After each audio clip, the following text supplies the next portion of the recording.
Back guys, today on this KLR 650 we'll be showing you how to take your old rubber brake lines and upgrading them into these super nice stainless steel lines.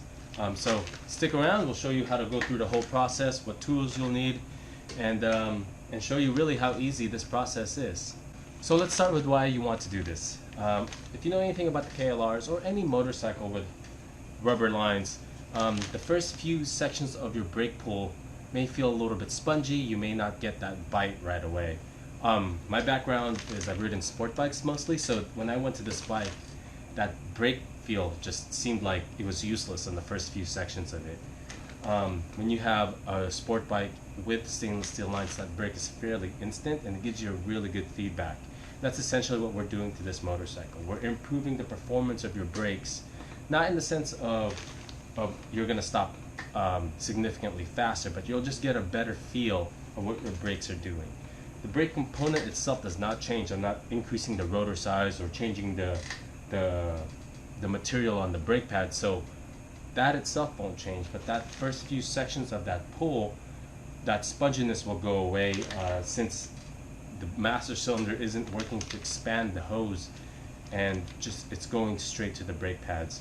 Since these are stainless steel braided lines, it won't expand the line itself before it transfers that power to the brake part. This particular line is a Golfer USA. I bought it on eBay. It was 60 bucks, shipped to me in 2 days. So for me, this is an easy upgrade that gives you a lot of feedback and a lot of feel on the road. So, and off-road too, since it's a KLR. Here are the tools you'll need. A socket set's always helpful. An 8, 10, 12, and 14 millimeter socket. When it comes to Japanese bikes, those 4 wrenches can pretty much take the whole thing apart. Some DOT4 brake fluid, that's what's rated for this motorcycle, so you make sure you don't mix it. The brake line itself, and I have this brake bleeder kit. You can make one from a water bottle and a hose. You can look that up online.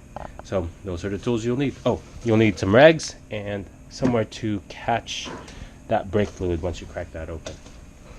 It's tempting to go in there and just start unbolting everything, but we want to do this in a sequential manner. But let's first find the areas that we'll need to get to so that we can plan ahead in advance. We'll need to know the lower section of the banjo bolt. That's what the end of the brake line is called. Okay, so we got to take that off. There's a bolt here that we have to loosen to get this bracket off. Underneath here there's another bracket that holds the hose, and then that gets routed up here. I've already got a rag in place here. There's another one here. You also need 2 Phillips to take the cap off as we go through. We got to be mindful on how the cable is routed. We want to make sure it goes back exactly the same way. So let's get started. Step 1 for me is to remove all of the brackets that's currently holding the brake hose on.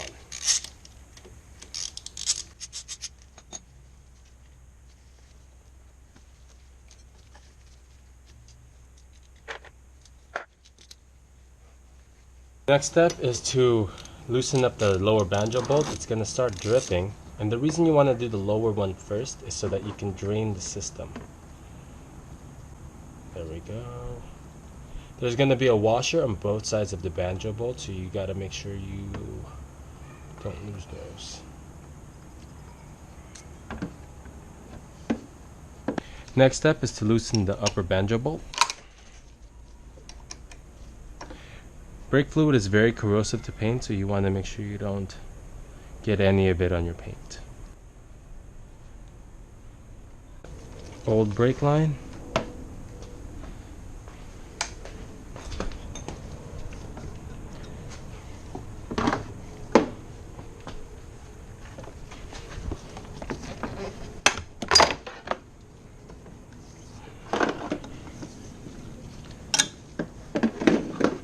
Take a look at your new brake line, just make sure everything looks good. Inspect it. Also, it comes with new hardware, so be mindful of that. You get 2 new bolts and then also washers for each side of it. If you take a look, mine's labeled master cylinder side, and then this one must be the brake caliper side. The reason each one would be different is because the angle on your banjo bolt. So we're just going to go ahead and route that backwards and start. Take a look at your old brake line and make sure you transfer any of these bushings onto your old brake line, from your old brake line to your new brake line, because you want to make sure that it still gets clamped on with all of the factory brackets that it came with. So that one's that. Then there's this one as well. Okay, you can go ahead and put the new washer on. You want to make sure there's a washer on both sides. So boom, boom. There you go, so that there's a washer on both sides like that.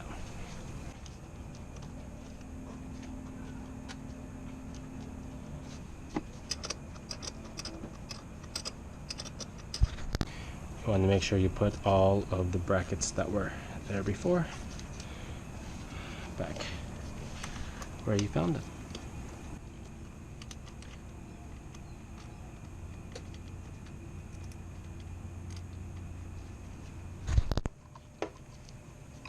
And then put the upper banjo bolt on, and then now we are ready to bleed the brakes. So up top, you're going to want to keep your reservoir full. So top her off. Down below, I've got the hose set up. I've got it cracked just a little bit open. And I've got my vacuum line bleeder. If you don't know how to bleed your brakes without this system, there's plenty of stuff online. But go ahead and bleed the brakes and then tighten her up. Well, that's it, guys. The brake line is mounted. The old rubber one's right here. The stainless one looks really good on the motorcycle. All the brackets are back where they were before. The brakes are now bled. The reservoir is topped off. I'll do another video to show you guys how the brake feel is before and after, and what I think about the upgrade overall. But I highly encourage all of you guys with non-stainless steel brake lines to invest in this. It was about 60 bucks, and to me, absolutely worth it. So thanks for watching. See you guys next time.